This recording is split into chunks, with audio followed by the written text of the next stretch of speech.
बिस्मिल्लाहिर्रहमानिर्रहीम। तमाम तारीफ़ें अल्लाह ताला के लिए हैं जो तमाम जहानों का रब है। सलवात है मोहम्मद सल्लल्लाहु अलैहि वसल्लम पे और आपकी पाक आल पे। इंतज़ार क्या होता है, कैफ़ियत कैसी होती है? अगर आप जानते हैं कि जब आपको किसी का इंतज़ार हो और वो ना आ रहा हो तो आपके दिल में एक अजीब सी बेचैनी और एक अजीब सा इज़्तिराब होता है। ये तो आम लोगों का हाल है।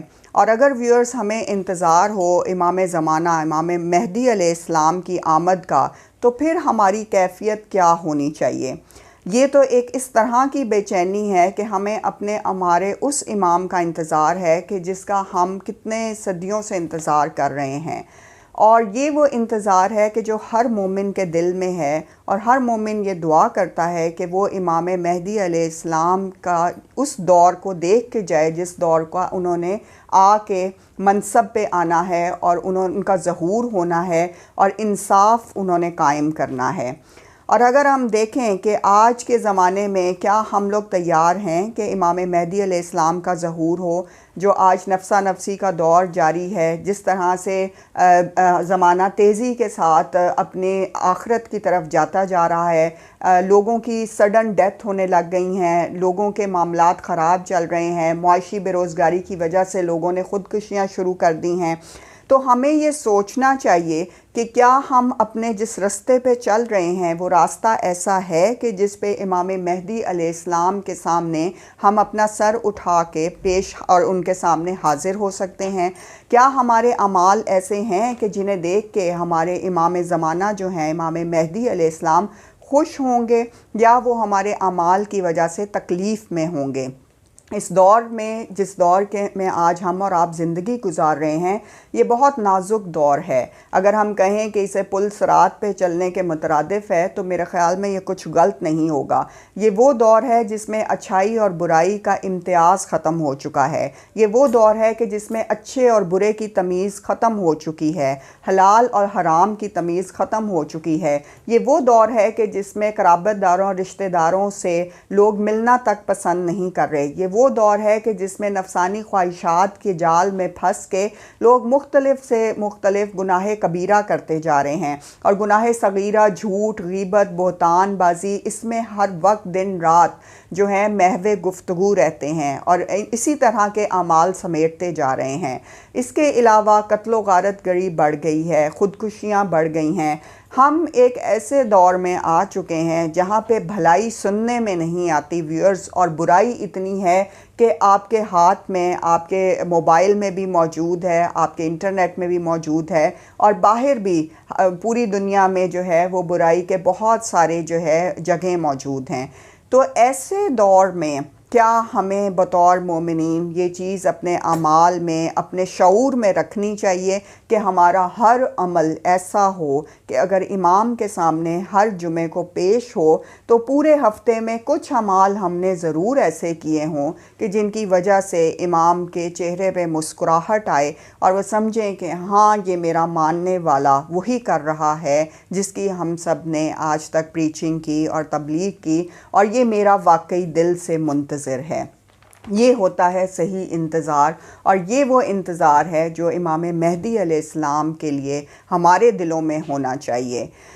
इमाम अली अलैहिस्सलाम से एक शख्स ने पूछा कि हक़ और बातिल के दरमियान कितना फ़ासला है? आपने फरमाया कि हक़ और बातिल के दरमियान 4 उंगलियों का फ़ासला है। जो आँखों से देखा है वो हक़ है और जो कानों से सुना है वो बातिल है। फिर उस शख्स ने पूछा कि इमाम ये बताएं, ज़मीन और आसमान के दरमियान कितना फ़ासला है? आपने फरमाया ज़मीन और आसमान के दरमियान मज़लूम की बद्दुआ तक का फ़ासला है कि अगर किसी पे जुल्म किया गया और उसने बद्दुआ दी तो वो इतनी तेज़ी से आसमान तक पहुंचती है कि जितनी तेज़ी से आप तसव्वुर भी नहीं कर सकते। इमाम अली अलैहिस्सलाम की जो पहचान है वो मोमिन और मुनाफिक को अलग कर देने वाली है। मोमिन का चेहरा इमाम अली अलैहिस्सलाम का ज़िक्र सुन के खिल जाता है, मुस्कुराहट आ जाती है और उसका लहजा इंतहाई नरम होता है। मुनाफिक का चेहरा इमाम अली अलैहिस्सलाम का ज़िक्र सुन के उतर जाता है, ज़र्द पड़ जाता है और उसके अंदर कोई बेचैनी और इज़्तिराब शुरू हो जाता है कि वो उस ज़िक्र को बर्दाश्त नहीं कर पाता। सारी हमारी अगर हम देखें ज़िंदगी का जो असासा है वो अहले बैत अलैहिस्सलाम की मोहब्बत है, वो मौला अली अलैहिस्सलाम की मोहब्बत है, वो मौला मेहदी अलैहिस्सलाम की मोहब्बत है। और हमें ये देखना चाहिए कि हमारे दिलों में इत्मीनान अगर है और इमाम की मोहब्बत कायम है तो उस इत्मीनान की वजह से हम लोग आखिरत में भी सुरखरू होंगे और दुनिया में भी हमारे ऊपर बेशक मसाइब आएंगे, लेकिन वो मसाइब सब जल्द अज जल्द ख़त्म होते जाएंगे क्योंकि हमारे दिल अहले बैत अलैहिस्सलाम की मोहब्बत से भरे हुए हैं और हमारे दिल उनकी मोहब्बत से सरशार हैं। एक वाक़या है कि एक जवान की दुकान थी ईरान में, उसने बताया कि एक दिन दो लोग मेरे दुकान पर आए और कहा कि काफूर और सिदर दे दो, लेकिन जब मैंने उन दोनों को गौर से देखा तो समझा कि ये कोई मोतबर अशख़ास हैं और हमारे इर्द गिर्द के इलाके के नहीं हैं। मैंने पूछा कि आप कौन हैं और कहाँ से आए हैं। मैंने इसरार किया तो उन्होंने मुझे बताया कि हम इमाम ज़माना अलैहिस्सलाम के साथ होते हैं और इमाम के असहाब में से एक का इंतकाल हो गया है और इसलिए इमाम ज़माना ने हमें तुम्हारी दुकान पर भेजा है कि काफूर और सिदर ले आओ। अब जब मैंने ये सुना तो मैं उनके पाँव में गिर गया और कहा कि मुझे इमाम ज़माना तक ले जाओ, अगर इमाम राज़ी हों तो मिला देना। उन्होंने कहा ठीक है, आ जाओ हमारे साथ। हम लोग चलते गए, बहुत दूर चलने के बाद दरिया आ गया। वो शख्स, वो जो मेरे साथ दो अशख़ास थे, वो पानी पर चलने लगे। मैं खड़ा रहा। उन्होंने कहा कि क्या हुआ? मैंने कहा कि मुझे पानी पर चलना नहीं आता।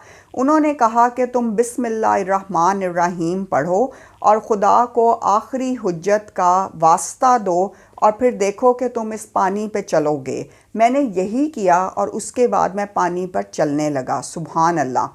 अचानक आसमान पर स्याह बादल आ गए और बारिश शुरू हो गई। तो मेरे जहन में आया कि मैंने अपनी दुकान की छत पे कोई साबुन रखा था जो कि सूखने के लिए रखा था, कहीं वो इस बारिश से गीला ना हो गया हो। जैसे ही ये ख्याल मेरे जहन में आया तो मैंने देखा कि मैं पानी में डूबने लगा हूँ और गिर रहा हूँ और हाथ पाँव मार रहा हूँ। उन दोनों ने कहा कि तुम्हें क्या हुआ, कहाँ जा रहे हो और क्या सोच रहे हो? फिर वही तरीका दोबारा करो और तुम पानी पे ऊपर आ जाओगे। मैंने आखिरकार दोबारा वही किया और फिर मैं पानी पे चलने लगा। आखिर में हमने देखा कि एक खैमा लगा हुआ है। जब हम खुश्की पर उतरे तो वहाँ पे एक सब्ज़ रंग का पुरनूर खैमा है। वो अंदर चले गए। उन्होंने मुझे रोक दिया और कहा कि अभी बाहर रहो, हम तुम्हें बताते हैं। मैंने ख़ुद आवाज़ सुनी कि उन्होंने बहुत इसरार किया और कहा कि मौला, इसने हमें बहुत इसरार किया था, इसलिए हम आपके पास इसको ले आए और वो आपसे मुलाकात का शर्फ़ हासिल करना चाहता है। जिस पे इमाम मेहदी अलैहिस्सलाम की तरफ से जवाब ये आया कि जिस शख्स की सोचें साबुन में हों वो हमारे किसी काम का नहीं। अब ये सोचने का हमारा लम्हा फ़िक्रिया है, एक बहुत बड़ी सोच है जो इस एक जवाब में है कि क्या हमारी सोचें और हमारी सोचों के महवर ऐसे हैं, हमारे अमाल ऐसे हैं कि इमाम ख़ुद हमसे मुलाकात के लिए मुश्ताक हों। और अगर हम बहुत कोशिश करके बहुत ज़्यादा इख्तियार अल्लाह ताला की रज़ा से और इख्तियार से इमाम के हाज़िर भी हो जाएं सामने, तो क्या वो हमसे मिलने के लिए वक्त निकालेंगे? क्या वो हमें अपने हाज़िर बुलाएंगे? यही बात है व्यूअर्स के हमारी कोताहियाँ और हमारी लर्जिशें और हमारे अमाल इतने बेचैनी वाले हो चुके हैं, इतनी ज़्यादा दूसरों के ऊपर हमें एतराज़ात नज़र आते हैं, हम दिल दुखा जाते हैं लोगों का अपनी ज़बान से, जबकि इन मुसलमान है ही वो कि जिसके हाथ और ज़ुबान से दूसरे मुसलमान महफूज रहें। तो हमें इन सब चीज़ों का ख़याल रखना है और अपने अमाल को बेहतर से बेहतर करना है ताकि इमाम ज़माना हमसे खुश हों और हमें अपने हाज़िर अगर वो देखें तो ज़रूर मुलाकात का शर्फ़ बख्शें। अपना बहुत ख्याल रखिएगा, दुआओं में याद रखें। जज़ाकल्लाह।